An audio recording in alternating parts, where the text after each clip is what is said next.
সে অদ্ভুত সব ব্যাপার খেয়াল করতে থাকে। কখনো ভাই গায়েব হয়ে যাচ্ছে, কখনো বদ্ধ ঘর থেকে আওয়াজ আসছে, আবার একসময় দেখা যায় নিজের পরিবারের লোকজনও তার বিরুদ্ধে চলে যাচ্ছে। এর মধ্যে আবার সে রিয়েলাইজ করে তার বয়স রাতারাতি আরো 20 বছর বেড়ে গেছে। নিজের এই রহস্য উদ্ঘাটন করতে গিয়ে সে তার ভয়ঙ্কর এক অতীতের ঘটনা সম্পর্কে জানতে পারে। কি ছিল তার বর্তমান জীবনের রহস্য, আর কি বা ছিল তার ভয়ঙ্কর অতীত? জানতে হলে আসুন শুনে আসি 2017 সালে রিলিজ পাওয়া সাউথ কোরিয়ান সিনেমা ফরগটনের এক্সপ্লেনেশন। একটা দুঃস্বপ্ন দেখে জিনসিওকের ঘুম ভাঙে। ঘুম ভাঙার পরে দেখে সে বাবা মা ভাইয়ের সাথে গাড়িতে বসে আছে। আজ তারা তাদের নতুন বাড়িতে শিফট করছে। বাড়ির সামনে নেমে বাড়িটা দেখে জিনসিওকের কেমন যেন ফিল হচ্ছিল সে এই বাড়িতে আগেও এসেছে। মনে হচ্ছিল বাড়িটা তার কোনো অতীতের সাক্ষী। জিনসিওককে এভাবে বাড়ির দিকে তাকিয়ে থাকতে দেখে তার বড় ভাই ইউসিওক জিজ্ঞেস করে, কিরে তোর বাড়ি পছন্দ হলো? এরকম একটা বাড়ি তো তুই চেয়েছিলি। জিনসিওক মৃদু হেসে ভাইকে বুঝিয়ে দেয় তার বাড়িটা পছন্দ হয়েছে। এমনিতে জিনসিওক ইউসুককে খুব মানে, কারণ ইউসুক ছোটবেলা থেকেই অনেক ট্যালেন্টেড। পড়াশোনা থেকে শুরু করে খেলাধুলা, মিউজিক থেকে শুরু করে লেকচারার, সবকিছুতেই সে একদম অনবদ্য। এই জন্য ইউসুককে নিয়ে সে গর্ব করে। এছাড়া ইউসুক সবসময় খুঁড়িয়ে হাঁটতো, কারণ কয়েক বছর আগে সে অ্যাক্সিডেন্ট করে পায়ে চোট পেয়েছিল। এই জন্য জিনসিওক ভাইয়ের প্রতি আরো বেশি সংবেদনশীল। যাই হোক, অন্যান্য লেবারদের সাথে তারা দুই ভাইও বাড়ির জিনিসপত্র সাজাতে শুরু করে। প্রথমে ইউসুক 1997 সালের মে মাসের একটা ক্যালেন্ডার বলে ইউসুক কোনো কাজে বাইরে চলে যায়। তখন একজন লেবার কৌতূহলী হয়ে জিনসিউককে জিজ্ঞেস করে, এইমাত্র যে বাইরে গেল উনি কি আপনার বড় ভাই? ওনার বয়স কত? জিনসিউক কিছু বলার আগেই আবারও ইউসুক ফিরে আসে এবং লেবারটাকে বাইরে পাঠিয়ে দেয়। এরপরে কাজকর্ম শেষ করে রাতে ডিনারের সময় বাবা তাদের সাবধান করে দেয় তারা যেন উপরের ওই বদ্ধ ঘরটা না খোলে। আগের বাড়িওয়ালা ঘরটা না খোলার জন্য রিকোয়েস্ট করেছে। খাওয়া চলাকালীন সময়ে জিনসিউক উপরের ওই বদ্ধ ঘরটা থেকে কিছু একটা আওয়াজ পেয়ে সবাইকে জিজ্ঞেস করে তারাও আওয়াজ পেয়েছে কিনা, কিন্তু সবাই বলে বাইরে বিদ্যুৎ চমকাচ্ছে।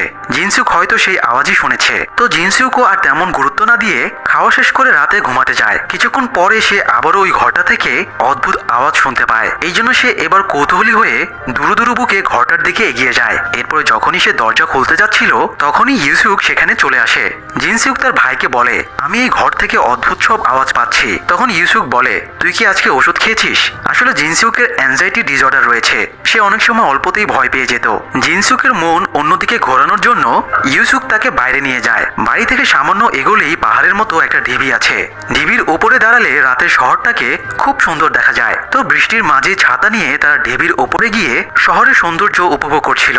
এই সময় ইউসুকের কাছে তার বাবার ফোন আসে এবং তাকে একটা বই খুঁজে বের করে দিতে বলে।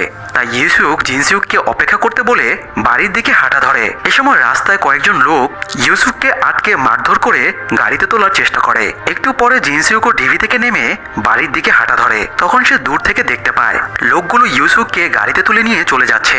জিনসিউক দৌড়ে গিয়েও তাদের আর আটকাতে পারে না। এরপরে সে আতঙ্কিত হয়ে বাড়িতে এসে বাবা মাকে ঘটনাটা বলেই অজ্ঞান হয়ে যায়। সকালে জ্ঞান ফিরে জিনসিউক দেখে বাবা মা চিন্তিত হয়ে তার পাশে বসে আছে।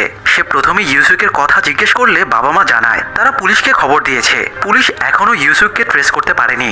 একটু পরে দুজন ডিটেকটিভ আসে এবং জিনসিউককে জিজ্ঞেস করে সে কিডন্যাপারদের চেহারা দেখেছে কিনা।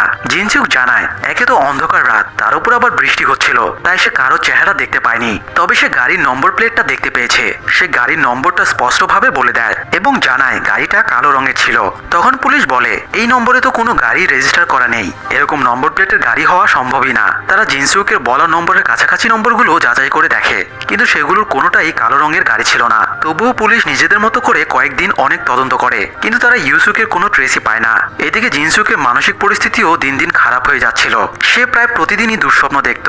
এই জন্য সে সেডেটিভ টাইপের ওষুধ খেত, কিন্তু এরপরও দুঃস্বপ্ন দেখা বন্ধ হতো না। এরকমই একদিন সকালে দুঃস্বপ্ন দেখে তার ঘুম ভাঙে। তখনই তার মা হাসতে হাসতে ইউসুককে নিয়ে ঘরে ঢোকে। প্রায় 19 দিন পরে ভাই ফিরে এসেছে দেখে জিনসিউক তাকে আনন্দে জড়িয়ে ধরে। কিন্তু সমস্যা হলো ইউসুকের গত 19 দিনের কোনো ঘটনাই মনে নেই। সে এই 19 দিনের একটা মুহূর্ত মনে করতে পারছিল না।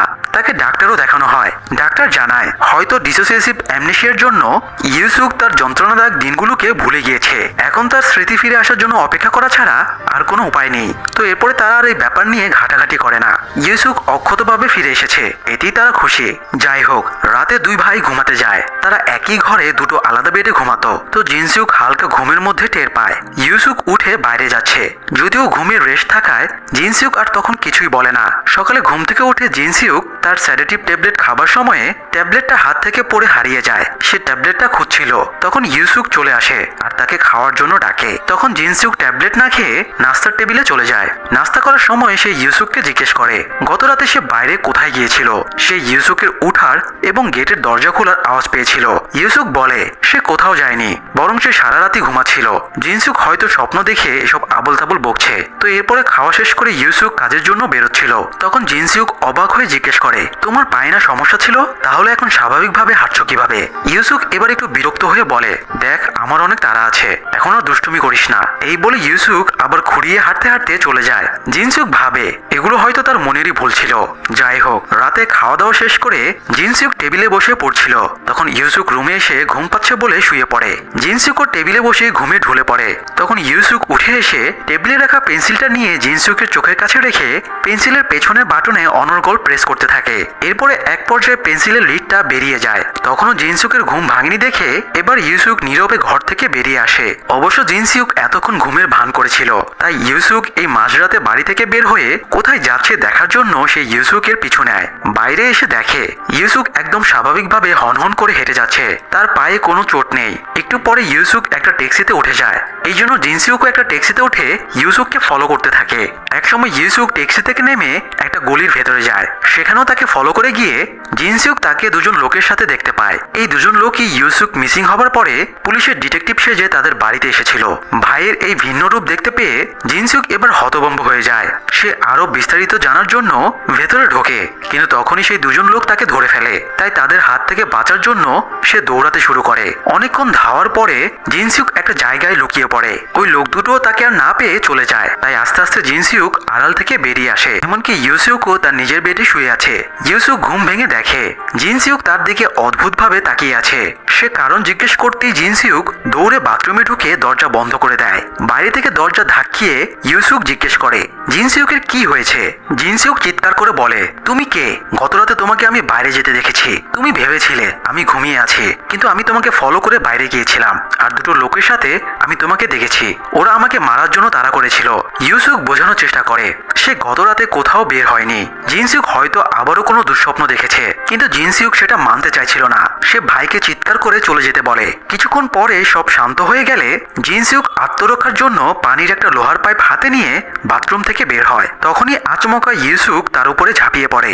জিনসিউক হাত পা ছুড়তে শুরু করে, কিন্তু ইউসুক তাকে জোর করে শান্ত করার চেষ্টা করে এবং বলে পেন্সিল থেকে শুরু করে ট্যাক্সিতে চড়া এবং ওই লোকগুলোর জিনসিউককে তাড়া করা, এই পুরো ঘটনার কোনো অস্তিত্ব নেই। সব জিনসিউকের মনের কল্পনা। তবুও জিনসিউক শান্ত না হলে তখন ইউসুক তাকে জিজ্ঞেস করে সে গতকাল নিজের ওষুধ খেয়েছিল কিনা। তখন জিনসিউকের মনে পড়ে গতকাল ওষুধ খাওয়ার সময়ে তার হাত থেকে ট্যাবলেটটা পড়ে হারিয়ে গিয়েছিল, তাই সে ওষুধ খায়নি। তাই এবার জিনসিউক ভাবে হয়তো ওষুধ না খাওয়ার জন্য সত্যিই গত রাতে সে দুঃস্বপ্ন দেখেছে। তাই সে এবার শান্ত হয়ে যায় আর ইউসুকের কাছে ক্ষমা চায়। ইউসুকও তাকে রেস্ট নিতে বলে কাজে বেরিয়ে যায়। ইউসুক বেরিয়ে যাবার পরে জিনসিউক জানালা দিয়ে তাকিয়ে দেখে ইউসুক খুঁড়িয়ে হাঁটছে। এটা দেখার পরে তার সন্দেহ কেটে যায়, কিন্তু পড়ার টেবিলে ফিরে আসার পরে জিনসিউক অন্য কিছু দেখতে পায়। সে দেখে তার পেন্সিলের ভেতরে লিড নেই। সে ভাঙা লিডটাও আলাদাভাবে খুঁজে পায়। তখন তার মনে পড়ে তাকে শান্ত করার সময় ইউসুক তাকে ট্যাক্সির কথাটা বলেছিল, কিন্তু জিনসিউক তো ট্যাক্সিতে চড়ার কথা একবারও মেনশন করেনি। তার মানে গতরাতের ঘটনা সব সত্যি। ইউসুকই হয়তো তাকে মিথ্যা বুঝিয়েছে। তো জিনসিউক এবার মায়ের কাছে গিয়ে গতরাতের সমস্ত ঘটনা খুলে বলে। এরপরও বলে সে হয়তো আসল ইউসুক না, সে ইউসুকের পরিচয় অন্য কেউ। সে মায়ের সাথে আজ রাতে ইউসুককে হাতে নাতে ধরার প্ল্যান করে, কিন্তু সেদিন রাতে ইউসুক বাড়ি ফেরে না। তাই জিনসিউক নিজের বেডে শুয়ে ঘুমিয়ে পড়েছিল। হঠাৎ একটা দুঃস্বপ্ন দেখে তার ঘুম ভেঙে যায়। এরপরে সে পানি খাওয়ার জন্য কিচেনে যায়। পানি খেয়ে ফেরার সময় সে মায়ের ফিসফিস করে কারোর সাথে ফোনে কথা বলার আওয়াজ শুনতে পায়। তাই সে শোনার জন্য মায়ের ঘরের দরজার কাছে আড়ি পাতে। সে শুনতে পায় মা ফোনে বলছে তুমি তাড়াতাড়ি চলে এসো, এখানে ঝামেলা হয়ে গেছে। এই পাগলটা মনে হয় সব বুঝে গিয়েছে। সে গতরাতে তোমাকে ফলো করে বাইরে যা যা দেখেছে সেগুলো ডিটেলস সহ আমাকে বলেছে। সে তো এটাও বলেছে বলছে যে তুমি ওর আসল ভাই না। এই পর্যন্ত শোনার পরে জিনসিউকের পা হঠাৎ দরজায় লেগে শব্দ হয়ে যায়, তাই তার মা বাইরে দেখার জন্য আসে। যদিও ততক্ষণে জিনসিউক আড়ালে লুকিয়ে পড়েছিল, কিন্তু সে বুঝতে পারে তার মা তাকে সন্দেহ করছে এবং শিওর হবার জন্য উপরে তার ঘরে দেখতে যাচ্ছে। তাই জিনসিউক এবার বাড়ির বাইরের দেয়াল বেয়ে অনেক কষ্টে উপরে উঠে জানালা দিয়ে ঘরে ঢোকে। এরপরে চাদর মুড়িয়ে শুয়ে পড়ে, কিন্তু বাইরে বৃষ্টি হচ্ছিল তাই সে ভিজে গিয়েছিল। এই জন্য সে ঘুমের ভান করে শুয়ে থাকার পরেও তার মা এসে চাদর সরিয়ে তাকে ভেজা অবস্থায় দেখে শিওর হয়ে যায় জিনসিউক তার কথা শুনে ফেলেছে। এরপরে মহিলা বাইরে চলে গেলে জিনসিউক চাদরের ভেতর থেকে বেরিয়ে উঠে বসে। তখনই দেখে তার মা সামনে দাঁড়িয়ে আছে। সে জিনসিউকের দিকে তাকিয়ে হাসতে হাসতে বলে, মাত্রই ঘুম ভাঙলো বুঝি, গেমে তো একদম ভিজে গেছো দেখছি। এই বলে সে বাইরে চলে যায়। এরপরে ইউসিউককে ফোন দিয়ে বলে তাড়াতাড়ি চলে এসো, ও আমার পরিচয় জেনে গিয়েছে। এই সময় হঠাৎ জিনসিউক জানালা দিয়ে ঝাঁপ দিয়ে পালানোর চেষ্টা করে, কিন্তু তখনই দেখে তার বাবা বাড়ির সামনে দাঁড়িয়ে আছে। এই সময় তার মাও বাড়ির ভেতর থেকে বেরিয়ে আসে। তারা জিনসিউককে বাড়ির ভেতরে কথা বলার জন্য নিয়ে যেতে চাইলে জিনসিউক তাদের সরিয়ে দিয়ে দৌড় দেয়। তাকে একজন লোক তাড়া করে। তার হাত থেকে বাঁচতে সে প্রাণপণে দৌড়াতে থাকে। এই সময় সে হঠাৎ একটা পুলিশের গাড়ির সামনে পড়ে যায়। এই জন্য তাকে তাড়া করা লোকটা পালিয়ে যায় আর সে সেফলি পুলিশের সাথে থানায় চলে আসে। একটু শান্ত হবার পরে পুলিশ অফিসার তার কি সমস্যা হয়েছে সেটা জিজ্ঞেস করে। জিনসিউক জানায় গত 1 মাস ধরে একটা পরিবার তাকে আটকে রেখেছে আর তাকে বুঝিয়েছে এটাই তার পরিবার। সেও অন্ধের মতো তাদেরকে নিজের পরিবার ভেবে এসেছে। এখন সে তাদের পরিচয় জানতে পেরে সেখান থেকে পালিয়ে এসেছে, কিন্তু পুলিশ তার কথার কোনো মিনিংই খুঁজে পাচ্ছিল না। তাই পুলিশ ডেটাবেজে জিনসিউকের আইডেন্টিটি সার্চ করে এবং তার আইডি পেয়ে যায়। তার নামে কোনো মিসিং রিপোর্ট ছিল না, আবার তার কোনো ক্রিমিনাল রেকর্ডও নেই। এরপরে পুলিশ আইডিতে থাকা জিনসিউকের জন্ম তারিখটি দেখে বলে আপনি 1977 সালে জন্মেছেন। এই অনুযায়ী এখন আপনার বয়স 40 বছর হবার কথা। এটা শুনে জিনসিউক অবাক হয়ে বলে তার বয়স তো মাত্র 20 বছর। সে 1977 সালে জন্মেছে আর এখন 1997 সাল চলছে, তাই তার বয়স 20 বছরই তো হবে। জিনসিউকের কথা শুনে পুলিশ সহ সবাই হেসে ফেলে। এরপরে তাকে থানায় টানানো ক্যালেন্ডারে সে থানায় স্মার্ট টিভিও দেখতে পায়, যেটা দেখে বুঝতে পারে সে হয়তো এখন 2017 সালেই অবস্থান করছে। আরো শিওর হবার জন্য এবার সে আয়নার সামনে গিয়ে দাঁড়ায়। আয়নায় নিজের চেহারা দেখে সে নিজেকেই চিনতে পারছিল না। তার চেহারা ঠিক 40 বছরের মধ্যবয়স্কের মতোই দেখাচ্ছিল। রহস্যের জট ক্রমশ তার মাথা খারাপ করে দিচ্ছিল। তাই সে রহস্যের উদ্ঘাটন করতে আবারও বাড়িতে ফিরে আসে। বাড়ি ফিরে সে উপরের বদ্ধ ঘরটা থেকে একটা গানের আওয়াজ শুনতে পায়। তাই সে এবার ওই রুমের দিকে হাঁটা ধরে। রুমের দরজা আজ খোলাই ছিল। রুমের ভেতরে ঢুকে সে দুটো মহিলার আকৃতির ডামি রক্তমাখা অবস্থায় পড়ে থাকতে দেখে। একটা ডামির পাশে রক্তমাখা ছুরিও পড়েছিল। সে এসবের কোনোই মানে খুঁজে পাচ্ছিল না, তাই নিজেই নিজেকে প্রশ্ন করে ফেলে কি হচ্ছে এসব। এই সময় পাশের ঘর থেকে ইউসিউক আর নকল বাবা মা বেরিয়ে আসে। ইউসুক বলে ধুর, আরো একটা আমাদের প্ল্যান ব্যর্থ হলো। জিনসিউক রেগে জিজ্ঞেস করে কারা তোমরা? ইউসুক বলে জানি তোমার মনে অনেক প্রশ্ন ঘুরপাক খাচ্ছে, এখনই সেসব প্রশ্নের উত্তর তোমাকে বলছি। এই বলে ইউসুক তার গল্প শুরু করে। ঘটনাটা শুরু হয়েছিল 20 বছর আগে। সেদিন ছিল অনেক ছিল না। তারা আবার নতুন কয়েকজন ডিটেকটিভকে হায়ার করে। তারা কয়েক বছর তদন্ত করার পরে খুনিকে ধরতে সক্ষম হয়। আর এই খুনিটাই হলো জিনসিউক। তাকে সব রকম ভাবে প্রচুর টর্চার করা হয়, কিন্তু সে একটা কথাই বলতে থাকে সে কাউকে খুন করেনি। এত টর্চারের পরেও সে কিছুই স্বীকার করছিল না। তাই তারা একজন বিশেষজ্ঞের সাহায্য নেয়। ফরেন্সিক এক্সপার্ট ডাক্তার স্যাংডে পার্ক এসে জিনসিউককে হ্যালুসিনেট করে তার থেকে স্বীকারোক্তি আদায়ের চেষ্টা করে, কিন্তু তবুও জিনসিউকের কাছ থেকে কিছুই জানা যায় না। তখন ডাক্তার পার্ক জানায় জিনসিউক ডিসোসিয়েটিভ অ্যামনেসিয়াতে ভুগছে। তাই সে খুন করলেও তার ওই সময়ের কষ্টকর স্মৃতিগুলো কোনো কারণে হারিয়ে গিয়েছে। এই জন্য সে এখন নিজেও জানে না যে সে নৃশংসভাবে দুটো খুন করেছে। তাই জিনসিউকের স্মৃতি ফেরানোর একমাত্র উপায় তাকে খুনের পূর্বের সময়টাতে ফিরিয়ে নিয়ে যেতে হবে। মানে যে সময় জিনসিউকের লাইফে কোনো সমস্যা ছিল না, সে একদম বিন্দাস লাইফ কাটাতো, সেই সময়ে তাকে ফিরিয়ে নিয়ে যেতে হবে। এরপরে আস্তে আস্তে তার সামনে আবারও খুনের সিনটা ক্রিয়েট করতে হবে। তখন হয়তো একই ঘটনার জিনসিউক অবচেতন মনে 1997 সালের মে মাসের কথা বলে। এই সময় সে তার বাবা মা আর বড় ভাইয়ের সাথে গাড়িতে করে তাদের নতুন বাড়িতে শিফট করছিল। তো এটা জানার পরে তারা জিনসিউককে গাড়িতে নিয়ে আসে এবং নিজেরাই তার ফেক পরিবার সাজে। জিনসিউকের গাড়ির ভেতরে যখন ঘুম ভাঙে তখন ডাক্তার পার্কের হ্যালুসিনেশনের প্রভাবে মানসিকভাবে সে 1997 সালে পৌঁছে যায় আর নিজেকে 20 বছরের তরুণ ভাবতে থাকে।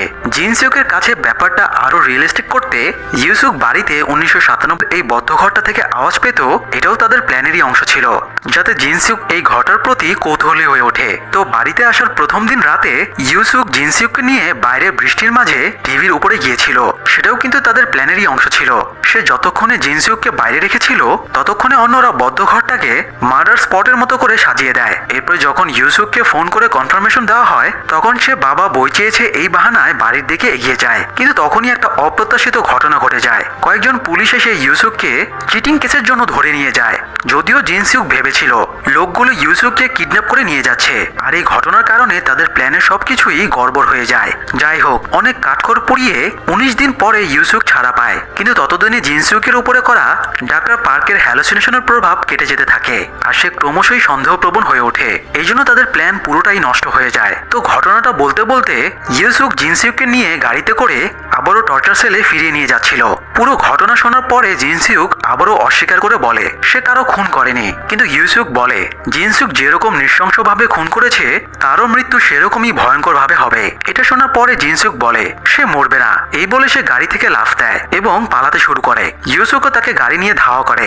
এক পর্যায়ে ইউসুকের গাড়িটা অ্যাক্সিডেন্ট করে, তাই সে আর জিনসিউককে ধাওয়া করতে পারে না। এই সুযোগে জিনসিউক পালানোর চেষ্টা করে, কিন্তু দুর্ভাগ্যবশত একটা গাড়ি এসে তাকে ধাক্কা দিয়ে দেয়। হাসপাতালে জিনসিউককে যখন মুমূর্ষু অবস্থায় নিয়ে আসা হয় তখন জ্ঞান হারানোর পূর্বে তার অতীতের সময়টা মনে পড়ে। 1997 সালের মে মাসের এক সুন্দর ঝরঝরে দিনে সে বাবা মা ভাইয়ের সাথে নতুন বাড়িতে শিফট করার জন্য গাড়িতে যাচ্ছিল। সবাই অনেক হাসি খুশি ছিল, এটা সেটা নিয়ে ঠাট্টা তামাশা করছিল। কিন্তু দুঃস্বপ্নের মতো হঠাৎই গাড়িটা অ্যাক্সিডেন্ট করে। এই অ্যাক্সিডেন্টে জিনসুকের বাবা মা মারা যায়, আর ভাইকে গুরুতর অবস্থায় হাসপাতালে ভর্তি করা হয় এবং সে কোমায় চলে যায়। যদিও শুধুমাত্র জিনসুকি সুস্থভাবে এই অ্যাক্সিডেন্ট থেকে বেঁচে যায়। এরপরে 6 মাস কেটে যায়, তবুও ভাইয়ের অবস্থার কোনো উন্নতি হয় না। আবার টাকার অভাবে জিনসিউক ভাইয়ের সার্জারিও করাতে পারছিল না। এদিকে কোরিয়ার অর্থনীতির মন্দা তখন চরমে, তাই জিনসিউক পাগলের মতো খুঁজেও কোনো চাকরি পাচ্ছিল না। এর মধ্যে আবার ডাক্তার জিনসিউককে জানায় এভাবে তারা তার ভাইকে ফেলে রাখতে পারবে না, এবার তাকে সার্জারি করানো ছাড়া আর কোনো উপায় নেই। তো জিনসিউক নিজের অর্গান বিক্রি করে টাকা উপার্জনের চেষ্টা করে, কিন্তু ইলিগাল হওয়ায় সেটাও সম্ভব না। তো এরপরও সে কয়েকটা কোম্পানিতে নিজের পরিস্থিতি জানিয়ে অগ্রিম বেতন চেয়ে জবে অ্যাপ্লাই করে রাখে। এর মধ্যে একটা কোম্পানি থেকে ব্লু বেয়ার্ড নামের কোনো রিক্রুটার জিনসিউকের সাথে চ্যাটিং এ যোগাযোগ করে। সে জিনসিউকের যত টাকা লাগবে তা দিতে রাজি হয়, কিন্তু বিনিময়ে সে জিনসিউককে একটা খুন করতে বলে। খুনের কথা শুনে জিনসিউক ঘাবড়ে যায়, তবুও ব্লু বেয়ার্ড তাকে পরবর্তী দিন পর্যন্ত ভাবার জন্য সময় দেয়। তো অনেক ভাবার পরে নিজের ভাইকে বাঁচাতে জিনসিউক খুনটা করতে রাজি হয়। এরপরে ফোনে তাকে একটা অ্যাড্রেস দেওয়া হয় এবং বলা হয় ওই বাড়িতে 3 জন থাকে, একজন মহিলা আর 2টো বাচ্চা। সে যেন বাচ্চা দুটোর গায়ে হাতও না লাগায়, শুধুমাত্র মহিলাটাকে খুন করে যেন নীরবে চলে আসে। তো এক বৃষ্টিস্নাত রাতে জিনসিউক ঠিকানা মতো গিয়ে বাড়িটাতে ঢুকে, কিন্তু ঘুমন্ত মা মেয়েকে দেখে তার আর খুন করার সাহস হয় না। সে সিদ্ধান্ত বদলে নীরবে বের হয়ে যাচ্ছিল, কিন্তু হাঁটা চলার আওয়াজে মহিলার ঘুম ভেঙে যায়। সে জিনসিউককে দেখেই চিৎকার দেয়। জিনসিউক মহিলাকে বলে আমি এখনই চলে যাচ্ছি, প্লিজ আপনি চিৎকার করবেন না। মহিলা তো চুপ করে যায়, কিন্তু এরই মধ্যে মেয়েটাও ঘুম ভেঙে উঠে আসে এবং জিনসিউকের হাতে ছুরি দেখে চিল্লাতে শুরু করে। তাই জিনসিউক ছুটে গিয়ে তাকে শান্ত করার চেষ্টা করে, কিন্তু আচমকা তার হাতে মেয়েটির খুন হয়ে যায়। তখন মহিলাটিও নিজেকে সামলাতে না পেরে চিৎকার করতে শুরু করে। তাই এবার বাধ্য হয়ে জিনসিউক মহিলাটিকেও খুন করে ফেলে। এরপরে যখন সে বাড়ি থেকে বের হচ্ছিল তখন পাশের রুম থেকে বাচ্চা ছেলেটি বেরিয়ে আসে আর জিজ্ঞেস করে আপনি কে, আমার মা কোথায়? জিনসিউক বাচ্চাটাকে বলে তুমি বেডে গিয়ে কম্বলের ভেতরে ঢুকে 1 থেকে 100 পর্যন্ত 10 বার গুনো, তাহলে তোমার মা আর আপু ফিরে আসবে। তো বাচ্চাটা কম্বলের ভেতরে চলে গেলে জিনসিউক বাড়ি থেকে বেরিয়ে আসে। তবে বের হবার আগে সে দেয়ালে ফ্যামিলি ফটো দেখতে পায়, আর সেই ফটোতে সে তার ভাইয়ের ডাক্তারকেও দেখতে পায়। তখন জিনসিউক বুঝে যায় এটা সে ডাক্তারেরই ফ্যামিলি, আর সেই জিনসিউকের দুর্বলতার সুযোগ নিয়ে নিজের স্ত্রীকে খুন করার জন্য তাকে হায়ার করেছিল। যাই হোক, একটু পরে বাচ্চা ছেলেটি কাঁদতে কাঁদতে ডাক্তারকে ফোন দিয়ে বলে ওটা তো আপনারই পরিবার। ডাক্তার জিনসিউকের কলার চেপে ধরে বলে সে তার স্ত্রীর নামে ইন্স্যুরেন্স করিয়েছিল, তাই স্ত্রীর মৃত্যুর বিনিময়ে সে অনেক টাকা পেত, আর সেই টাকা দিয়ে দেশের এই মন্দার সময়ে ছেলে মেয়েকে নিয়ে ভালোভাবে কাটিয়ে দিতে পারত, পরিবারকে পথে বসা থেকে আটকাতে পারত। কিন্তু জিনসিউক ডাক্তারের মেয়েকেও হত্যা করে সব শেষ করে দিল। ডাক্তারের সাথে জিনসিউকের হাতাহাতি শুরু হয়ে যায়। এরই মধ্যে ছাদের রেলিং ভেঙে যায় এবং ডাক্তার বিল্ডিং থেকে পড়ে মরে যায়। আর এই ঘটনার পরে জিনসিউক সম্পূর্ণ ডিপ্রেশনে চলে যায় এবং নিজেকে গৃহবন্দী করে ফেলে। বাবা মা ভাইয়ের মৃত্যু আর নিজের করা কৃতকর্মের অনুশোচনা তাকে প্রতিদিন কুড়ে কুড়ে খেতে থাকে। ফলে একসময় তার ডিসোসিয়েটিভ অ্যামনেশিয়ার সৃষ্টি হয় এবং এক পর্যায়ে এই কষ্টকর সময়টা তার স্মৃতি থেকে হারিয়ে যায়। যাই হোক, হাসপাতালে বেডে জিনসুকের যখন ঘুম ভাঙে সে দেখে ইউসুক তার সামনে বসে আছে। ইউসুক বলে, মৃত্যু সহজে আসে না, তাই না? ব্যাপার না, তোকে আর আমি কষ্ট দেব না, এবার তোকে মুক্তি দিয়ে দেব। এই বলে ইউসুক একটা ইনজেকশন বের করে আর সেটা জিনসুকের স্যালাইনের সাথে মিশিয়ে দিতে যায়। তখন জিনসুক জিজ্ঞেস করে, ভিকটিমের পরিবার কোথায়? তাকে আমার পক্ষ থেকে সরি বলে দিও। এটা শুনে ইউসুক ইনজেকশনটা নিচে ফেলে দেয় আর জিজ্ঞেস করে, তোর তাহলে স্মৃতি ফিরে এসেছে? ঠিক আছে, এখন তাহলে বল তুই খুনগুলো কেন করেছিলি? রিসেন্টলি আমি জানতে পেরেছি ঘটনার কিছুদিন আগে মহিলার স্বামী তাকে দিয়ে কয়েকটা ইন্স্যুরেন্সের পেপারে সাইন করিয়েছিল। খুনটার অর্ডার কি মহিলার স্বামী দিয়েছিল? জিনসিউককে চুপ করতে থাকতে দেখে সে এবার রেগে গিয়ে জিজ্ঞেস করে, জিনসিউকের কি সেই বাচ্চা ছেলেটার কথা মনে আছে যাকে বোকা বানিয়ে সে 1 থেকে 100 পর্যন্ত 10 বার গুনতে বলেছিল? আসলে সেই ছিল সেই বাচ্চা ছেলেটা। আর ইউসুক তার আসল নাম না, তার আসল নাম হলো সং ওকা চই। যাই হোক, সং ওকা এবার বলে, সেদিন তুই আমার মা বোনের সাথে আমাকে কেন খুন করলি না? পরিবারের সবাই মরে যাবার পরে আমার কি দুর্গতি হয়েছিল জানিস? আমাকে আত্মীয়রা বাড়ি থেকে বের করে দিয়ে সব সম্পত্তি তারাই বেদখল করে নিয়েছিল। সেই থেকে অনেক কষ্ট করে বড় হয়েছি আমি। আমার জীবনের একমাত্র লক্ষ্য ছিল তোকে খুঁজে বের করে আমার পরিবারকে হত্যার প্রতিশোধ নেওয়া। এখন বল তুই কার নির্দেশে তাদের হত্যা করেছিলি? জিনসিউক সং ওকার চোখের দিকে তাকিয়ে আরো বিমর্ষ হয়ে পড়ে। সে এমনিতেই সং ওকাকে অনেক কষ্ট দিয়ে ফেলেছে, তাই সে চাইছিল না সং ওকা নিজের বাবার ব্যাপারে নির্মম সত্যিটা জানার পরে আরো কষ্ট পাক। এই জন্য জিনসিউক বলে সে একাই খুন করেছিল, কেউ তাকে নির্দেশ দেয়নি। কিন্তু জিনসিউকের এই মিথ্যাটা সং ওকা ধরে ফেলে। সং ওকা বুঝে যায় সবকিছুর পেছনে তার বাবারই হাত ছিল। সে আর জিনসিউককে কিছু না করে কেবিন থেকে বেরিয়ে যায়। এরপরে হাসপাতালের উঁচু বিল্ডিং এর একটা জানালা থেকে ঝাঁপ দিয়ে আত্মহত্যা করে, কারণ তার জীবনের একমাত্র লক্ষ্যই ছিল তার মা বোনের খুনির মুখ থেকে সত্যটা শোনা। আর আজ তার সেই লক্ষ্য পূরণ হয়ে গেছে। এই জন্য সে নিজের জীবনকে এই পর্যন্তই থামিয়ে দেয়। অন্যদিকে জিনসিউক সং ওকার ফেলে যাওয়া বিষের সিরিঞ্জটা নিজের শরীরে পুশ করে নেয়। এই অপরাধী অনুশোচনা জীবন সেও আর কাটাতে পারবে না, তাই সেও মুক্তি নিয়ে নেয় এই অভিশপ্ত জীবন থেকে। কিন্তু ইন্টারেস্টিং ব্যাপার হলো তারা নিজেরাও জানে না তাদের ভাগ্য অনেক বছর আগেই একসাথে জুড়ে গিয়েছিল। 1997 সালের সেই দিনটা যেদিন জিনসুকের গাড়িটার অ্যাক্সিডেন্ট হয়, সেদিন গাড়ি খারাপ হয়ে যাওয়ায় তারা একটা পার্কে থেমেছিল। সেই পার্কে জিনসুকের সাথে 5 বছরের বাচ্চা সং ওকার কয়েক মুহূর্তের জন্য দেখা হয়েছিল। কিন্তু কে জানতো জিনসুক একদিন সং ওকার জীবনকে ধ্বংসের প্রান্তে দাঁড় করিয়ে দেবে। যাই হোক, ভাগ্যের কাছে অসহায়ত্ব স্বীকার করে দুজনেই নির্মমতার বলি হয়ে গল্পটা এখানেই শেষ হয়ে যায়। দর্শক, আমরা পাপের কথা ভুলে গেলেও পাপের কৃতকর্ম কখনো আমাদের ছেড়ে যায় না। কৃতকর্মের ফল একদিন ঠিক আমাদের